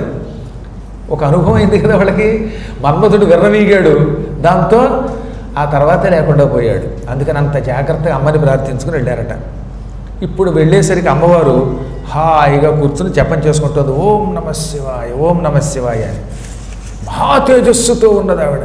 ఎత్ర రాజతి సా దీప్త జగన్మాత నగాత్మజ, పర్వత రాజపుత్రి, కొన్ని కోట్ల సూర్యుల కాంతితో ధగ వెలిగిపోతున్నది. ఆవిడ దగ్గరికి వెళ్ళి జగన్మాత భిక్షాందేహి అన్నారు. ఎంత తపస్సులో ఉన్న అతిథులు వస్తే భిక్షాందేహి అంటే భిక్ష వేయాలండోయ్. అందుకని ఆవిడ కళ్ళు విప్పింది, వాళ్ళని కూర్చోబెట్టింది, పూజించింది. మంచి మంచి ఫలములు జయ విజయ పట్టుకొచ్చేవగా ఆ పళ్ళన్నీ ఇచ్చింది. వచ్చిన వాడు సప్తఋషులు. అందుకని ఏ ఫలం ఇస్తే ఆ ఫలమే తిని సఫలమైంది జీవితం అనుకున్నారు. ఏ ఫలాన్ని విఫలం చేయలేదు. అప్పుడు వినయంతో ఋషులు ఇలా అన్నారు, శృణు శైలసుతే దేవి కిమర్థం తప్యతే తపః ఇచ్ఛసి త్వం సురంకంచ కిం ఫలం తద్వదాధునా. అమ్మా, నువ్వు ఇచ్చిన పళ్ళు తిన్నాం, నువ్వు జగన్మాతవని మాకు తెలుసు, అందుకే కుతూహలంతో అడుగుతున్నాను నిన్ను. నీకు కొంచెం ఉపకారం చేయాలనే ఉద్దేశంతో కూడా వచ్చాం. అందువల్ల మాకు సమాధానం ఇయ్యి. ఈ భయంకర తపస్సు ఎందుకు చేస్తున్నావు? జడలు అట్టగట్టిపోస్తూ ఉంటే ఉపవాసం చేస్తూ మంచినీళ్ళు మాత్రమే తాగుతూ గాలి పీలుస్తూ మహాతపస్సు చేస్తున్నావు.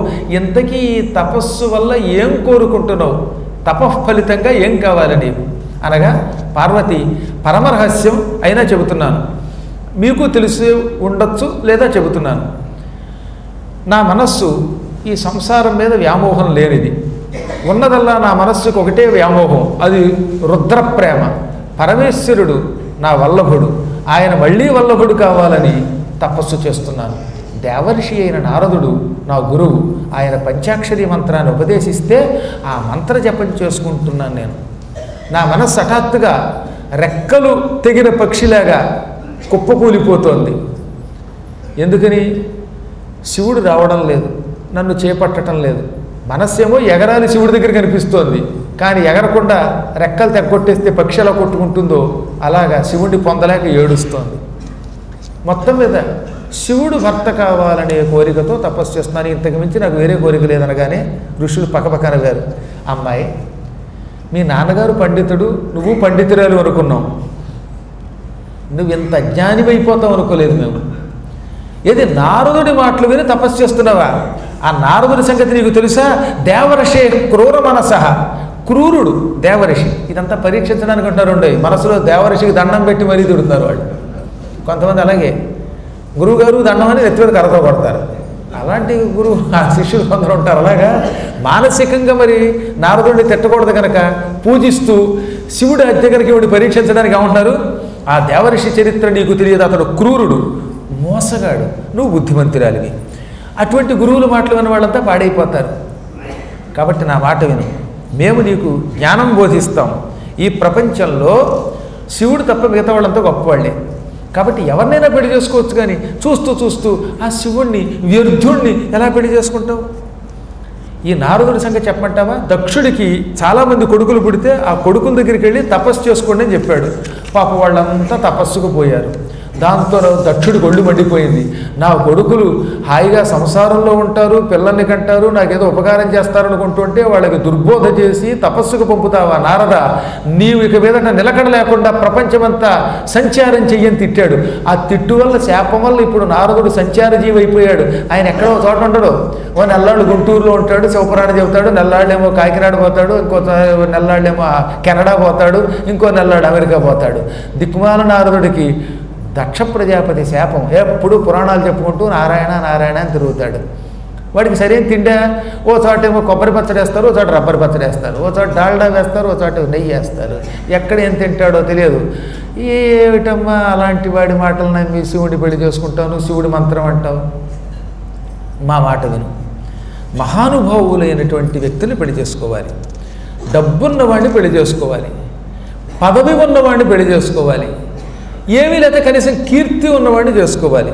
శివుడి దగ్గర ఏముంది? సోలధారి, అమంగళ వేషం, దిగంబరుడు, సిగ్గులేనివాడు, భూతప్రేత పిశాచాలతో తిరుగుతాడు, కపటి, మోసగాడు, అసలు కొంపే లేదు. ఈ మధ్యకాలంలో ఆడవాళ్ళు పెళ్లి చేసుకునే ముందు నీకు సొంత ఇల్లు ఉందా అని అడుగుతారా లేదా? నీకు ప్యాకేజ్ ఎంత సంవత్సరానికి? సాఫ్ట్వేరా హార్డ్వేరా? కనీసం 10 లక్షలు లేకపోతే సంవత్సరానికి 12 లక్షలు సంపాదించకపోతే అమ్మాయిలు పెళ్లి చేసుకోరు. మరీ బొత్తుగా ఎవరో మంచివాళ్ళు అయితే తప్ప 4 లక్షలకి 3 లక్షలకి నెలకి 40-30 వేలు వచ్చేవాడు ఎవడబడి చేసుకుంటాడు అమ్మాయి? అది కూడా తెలియదా నీకు? ఓ కారు, ఓ బంగళా, ఇవేమీ లేకపోయినా కనీసం సెకండ్ హ్యాండ్ కారైనా, ఓ అపార్ట్మెంట్ అయినా, ఒక కంపార్ట్మెంట్ అయినా ఏమీ లేకపోతే పెళ్ళి అవట్లా. అటువంటిది నువ్వు స్వగృహము లేనివాడు, బట్ట లేనివాడు, సంపద లేనివాడు, అటువంటి వాడిని ఏరుకోరి పెళ్లి చేసుకుంటావా? సరిగ్గా కాపురం చేయగలవా నువ్వు? ఎంత దారుణంగా అన్నారు అండి, అనవలసి వచ్చింది పాపం తప్పనిసరి. మా మాట విను, ఏ రకముగా చూసినా శివుడిలో మాకు శుభం కలగట్ల. విష్ణువు చూడు లక్ష్మీపతి, ఆయన పెళ్లి చేసుకుంటే సుఖపడతారు. బ్రహ్మం చూడు, కనీసం ఆయనకు ఒక పదం ఉంది, ఆయనకు సొంత ఇల్లు మాట ఎలా ఉన్న మంచి బంగారం లాంటి తామర పువ్వులో కూర్చుంటాడు హాయిగా. ఇలా చెక్క ముక్కల మీద కూర్చోడు, ఆయన మెత్తన ఆసనం మీద కూర్చుంటాడు. ఇక ఇంద్రుడిని చూస్తే ఎంత ఆశ్చర్యం, బ్రహ్మాండమైన సింహాసనం మీద కూర్చుని వజ్రాయుధం పుచ్చుకొని రోజు 3 పూట్ల అమృతం తాగుతాడు. మీ ఆయన నువ్వు పెళ్లి చేసుకుందాం అనుకుంటున్న కాబోయే నీ మొగుడు అనుకుంటున్న శివుడు ఎప్పుడు విషం తాగుతాడు. విషం కషం, నీకు ఆ కషాయం పోస్తాడు. అదే ఇంద్రుడిని పట్టుకుంటే అమృతం పోస్తాడు. కనీసం భూలోకంలో గోశాలలో ఉన్నవాడైనా సరే అక్కడికి వెళ్తే ఆవు పాలండా పోస్తాడు, ఈయనేం పోస్తాడు అనగానే పార్వతీదేవి, ఆవిడికి వీళ్ళు ఋషులు కదా, తొందరపడి కోపగించలా. బ్రాహ్మణోత్తములారా, ఈ మాటలు మీరన్నారు కనుక సహించాను. ఇంకొకళ్ళు ఎవరైనా అయితే ఈ పాటికి భస్మం అయ్యేవారే. నేను ఈశ్వరుణ్ణి తప్ప మరొకరిని తలుచుకోను. ఎంత డబ్బు ఉన్నవాడైనా వాడి జోలికి వెళ్ళను. ఉదాహరణకి తామర పువ్వులు ఉన్నాయి, ఎంత వేడితో ఉన్న సూర్యుడే భర్త అంటాయి, సాయంత్రం చంద్రుడు రాగానే ముఖం ముడుచుకుంటాయి. పోతన గారు రాశారండి ఇక్కడ ఈ విషయం మాత్రం. సాయంత్రం పూట చంద్రుడు రాగానే కలువ పువ్వు తామర పువ్వులు ముడుచుకున్నాయట. ఎందుకు ముడుచుకున్నాయో చెప్పాడు ఆయన. అంటే కారణం చెప్పారు. కళ్ళలు కలుగుగాక కమల తోడగుగాక శివుని ఊళ్ళి మీద చేరుగాక అన్యునొల్ల తపనుడైన మత్పతి అని సాధ్విభంగి కమల జాతి మొగిడే. పరమ పతివ్రతలట తామర పువ్వు. తామర పువ్వు ఒక కన్య, పెళ్ళైన స్త్రీ. ఈ స్త్రీ పతివ్రత. పతివ్రత ఏం చేస్తుందనమాట, భర్త ముఖం తప్ప ఎవరి ముఖం చూడదు. ఏయ్ చంద్ర, నీ దగ్గర 16 కళలు ఉన్నాయి, అందంగా ఉన్నావు, చల్లగా ఉంటావు, శివుడి నెత్తి మీద కూర్చొని మంచి పదవిలో ఉండవచ్చు, ఇంకేమైనా లక్షణాలు ఉండొచ్చు, కమల్ల తోడగుగాక లక్ష్మీదేవికి నువ్వు అన్నగారి అవ్వచ్చు, అయినప్పటికీ నువ్వు పరాయి పురుషుడివే. మా భర్త సూర్యుడు తపనుడైనా వేడితో అందరినీ కాల్చేస్తాడు, వాడు ఎంత వేడిగా ఉన్నా కోపిష్టాడైనా డబ్బు లేకపోయినా మా భర్తే, మా భర్తగారు అస్తమించాడు, భర్త ముఖం తప్ప నీ ముఖం చూడడం అన్నట్టుగా ముడుచుకున్నాయట తామర పువ్వులు. అసలు ఎంత గొప్ప పదం అండి. కళలు కలుగుగాక కమల తోడగుగాక శివుని మౌళి మీద చేరుగాక అన్యునొల్ల తపనుడైన మత్పతి అని సాధ్విభంగి అంటే ఒక పతివ్రతలాగా కమల జాతి మొగిడే తామర పువ్వులు ముడుచుకుపోయాయట.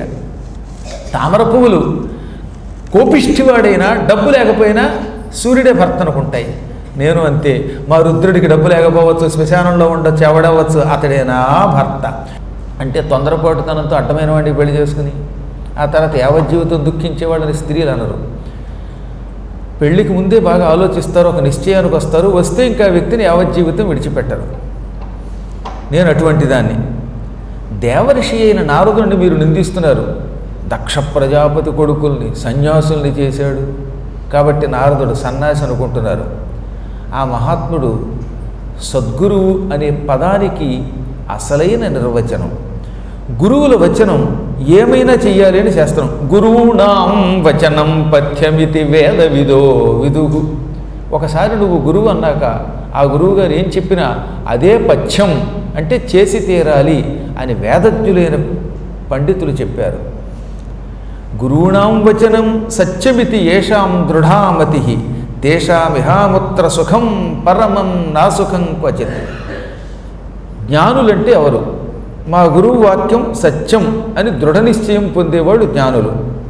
ఒకసారి ఆ దృఢ నిశ్చయానికి వచ్చిన వారికి ఒకవేళ వాడు పొరపాటు చేసిన ఇహలోకంలోనూ సుఖం వస్తుంది, పరలోకంలోనూ సుఖం వస్తుంది. అందుకే తేషాం ఇహ ఆముత్ర సుఖం పరమం. ఈ లోకంలో ఐహిక సుఖాలు ఉంటాయి, శరీరం విడిచిపెట్టాక ముక్తి వస్తుంది. నా అసుఖం క్వచిత్, వారికి దుఃఖం ఉండదు. ఈ భౌతిక దుఃఖాలు వారికి దుఃఖాలు అనిపించవు. ఇక్కడి నుంచి అమ్మవారు చెప్పిందండి వరసగా గురువు యొక్క మహిమని. అందుకే ఈ ఘట్టం అత్యంత పవిత్రమైనది. గురూణాం వచనం సత్యమితి యత్ హృదయే నధీహి ఇహాముత్రాపి తేషాం హి దుఃఖం నచ సుఖం క్వచిత్. గురువుగారి వాక్యం సత్యం అని మనస్సులో నిర్ణయించుకోవాలి. ఈ నిర్ణయం ఎవరి హృదయంలో ఉండదో వారికి ఈ లోకంలో సుఖం లేదు, శరీరం విడిచిపెట్టాక ముక్తి ఉండదు. ఇహపరాలు రెండు ఉండాలంటే గురువాక్యం సత్యం. ఇంకా ఆయన ఏం చెబితే అది చేద్దాం. మనకి బాధ్యత లేదు అనుకున్నవాడికి పాపపుణ్యాలు ఉండవు. పాపపుణ్యాలు ఎప్పుడైతే ఉండవో ముక్తి పొందుతారు. ఈ గురువచనం శంకించే వాళ్ళు ఉంటారే, కొంతమంది చాలా పాపాత్ములు ఉంటారండి. బాబు గురువుగారు ఇలా పట్టుకు నిలబెడతారనమాట, అంటారు. ఎంత ప్రమాదం అది! అసలు గురువు వాక్యంతో కర్తవ్యమని శాస్త్రం చెబుతున్నది. అందుకే పార్వతి 60వ శ్లోకంలో చెప్పిన మాట అన్నమాట, గురువుగారి వాక్యం సత్యం, ఇంకక్కడ సందేహం ఉండకూడదు. అలా సందేహం లేకుండా ఉన్నవాడికి ఇహపరాలు ఉంటాయి, సందేహిస్తే ఇహపరాలు రెండూ ఉండవు. అందువల్లే సర్వథా నపరిత్యాజ్యం గురూణాం వచనం ద్విజాః. ఓ మునులారా, బ్రాహ్మణోత్తములారా, ఎప్పుడు ఏ పరిస్థితుల్లోనూ గురువాక్యాన్ని విడిచిపెట్టరాదు. గురువు చెప్పాక కాదు అనే మాట నోటి నుంచి రాకూడదు. ఒకవేళ కాదనాల్సి వస్తే కాడు గట్టిగా పట్టుకోవాలి. దీనివల్ల నాకు గృహస్థాశ్రమంలో సుఖం రావచ్చు, అంటే నాకు మంచి భర్త లభించవచ్చు, లేదా నాకు శూన్యం మిగలవచ్చు. శూన్యం స్యాన్వేత్తంది ఆవిడ. గురువుగారి ఆజ్ఞని పరిపాలిస్తున్నాను, నారదుల వారు చెప్పిన మాటనే నేను అమల్లో పెడుతున్నాను. నారదుడు చెప్పినట్టు తపస్సు చేస్తున్నాడు, నారదుడు చెప్పినట్టుగా నా జీవితం నడుపుకుంటున్నాను. నారదుడే నా గురువు, నారదుడే నాకు బుద్ధి విశారదుడు. కాబట్టి ఆయన వాక్యం కర్తవ్యం, ఆయనకి వ్యతిరేకంగా నడుచుకోను. ఆయన చెప్పడం వల్ల నేను చేసే పని వల్ల నాకు సుఖం రావచ్చు, లేక దుఃఖం రావచ్చు, గృహస్థాశ్రమం మిగలచ్చు, లేదా శూన్యమే మిగలవచ్చుగాక. నేను ఏమైనప్పటికీ గురువాక్యం మాత్రం విడిచిపెట్టాను. ఏమంటారు? మా గురువు గారు ఎందుకు పనికి రాకుండా చేశాడు ఆ సంతానాన్ని. ఎందుకు పనికి రాకుండా ఎందుకు చేస్తాడండి? ఎంతోమందికి నారదుడు సన్యాసం పుచ్చుకోమని చెబితే వాళ్ళంతా సన్యాసులు అయ్యారా? సన్యాసులు అయ్యారు. కేవలం వాళ్ళు మాత్రం ఎందుకు సన్యాసులయ్యారు? వారిలో పూర్వజన్మ సంస్కారం ఉన్నది గనక నారద వాక్యాలు విన్నారు. దక్షుడికి చెప్పాడు నారదుడు శివద్రోహం వద్దని, విన్నాడా? కాబట్టి గురువులను నమ్మిన వాళ్ళు ఎప్పుడూ కూడా బాగుపడతారు, నమ్మని వాళ్ళు భ్రష్టులు అవుతారు. దానికి ఉదాహరణే దక్షుడు శిక్షింపబడ్డాడు త్రక్షణుడి చేత. ఇంకెప్పుడు మీరు సదాశివుడు గుణహీనుడు అని అనద్దు. నిజంగా ఆయన గుణహీనుడు అంటే అర్థం నిర్గుణ పరబ్రహ్మము అని అర్థం. పరబ్రహ్మ ఆయనే, సగుణుడు ఆయనే. భక్తుల కోసం ఆకారం పొందాడు. లౌకిక సామర్థ్యం ప్రదర్శించాలని ఆకాంక్ష ఆయనకి లేదు. అందుకనే ఆయన వారి పిచ్చి మానవులారా, క్షణాల్లో చచ్చిపోయే మీకు ఎందుకు ఇన్ని భోగాలు, ధనం అవసరమే, ఆ ధనమే సమస్తమని దాని వెంట పడకండి అని లోకానికి చెప్పడం కోసే శ్మశానంలో కూర్చున్నాడు. ఆ పరమాత్ముడు సమస్తమైన సంపదలని త్యాగం చేసి విభూతి పూసుకుని కపాలాస్థికలు ధరించి కేవలం జటాజోట ధారణతో మహావైరాగ్య సంపన్నుడై ఉన్నాడు. దారుణ వైరాగ్యం పూని ఉన్నాడు. అందుకే ఆయన అవధూత అంటారు. అవధూత స్వరూపేణ పరానందేన శంభున. అవధూత స్వరూపుడు ఆయన, పరమానంద స్వరూపుడు ఆయన. అటువంటి శివుడి తత్వం తేలికే తెలుస్తుందా? శివస్వరూపం ఇంద్రియానికి కనపడదు. ఆయన నిర్గుణుడు, పుట్టుక లేనివాడు. అందుకే ఆయన ఏ విధమైన ఆభరణాలకి లొంగడు. ఆయన ఒక పక్కన మహాసౌందర్యంతో ఆభరణాలు కలిగి ఉంటూ మళ్ళీ ఏ ఆభరణం లేని నిరాభూషితుడై ఉంటాడు. అటువంటి పరమాత్మని, శివుణ్ణి నేను ఎరిగిన దాన్ని. ఆవిడ ఎంత తెలివైందో తెలుసునండి. నేను శివుడి స్వరూపం ఎరుగుదును అన్నది. మళ్ళీ అది అహంకారం కదా. ఇప్పుడు అమ్మవారు ఇంకా పెళ్లి చేసుకోలేదు, అమ్మవారిని నేను ప్రకటించలేదు. హిమవంతుని కూతురు. నీకు శివతత్వం తెలుసు అంటావా?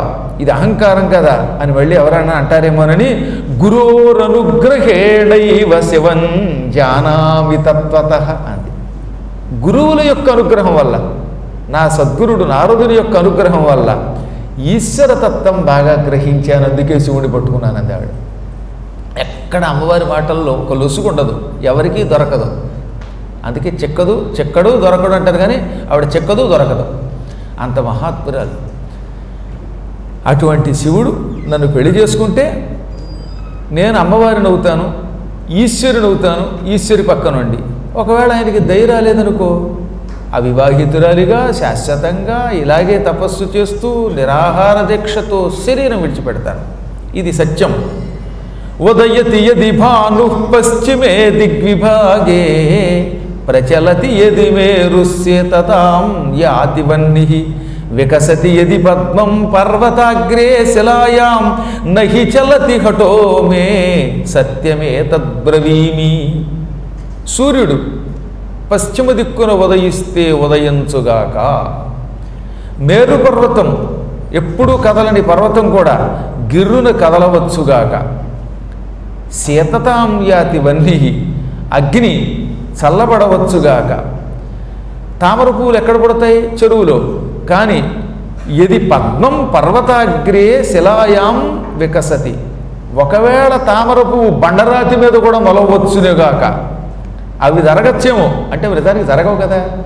సూర్యుడు ఎప్పుడు తూర్పును ఉదయిస్తాడు తప్ప పడవర ఉదయించడు, అది అసంభవం. అలాగే అగ్నిహోత్రుడు చల్లబడడం చాలా కష్టం. ఒకసారి మీరు ట్రై చేసుకోండి. రోజు ఎదురుగుండాలు ఉంటాయి, అందులో ఒకసారి చేయబెట్టు, అరగంట ఉండి తర్వాత బయటకు వచ్చి గురువుగారు అని ఎవరన్నా అంటే అప్పుడు చూసుకోవచ్చు. కాబట్టి అగ్ని చల్లని అవ్వడం, మేరు పర్వతం గిర్రున తిరగదు, పద్మం బండరాళ్ల మీద మొలవదు. అవి కూడా ఒకవేళ అలా జరగవచ్చునేమో ఆ పనులు.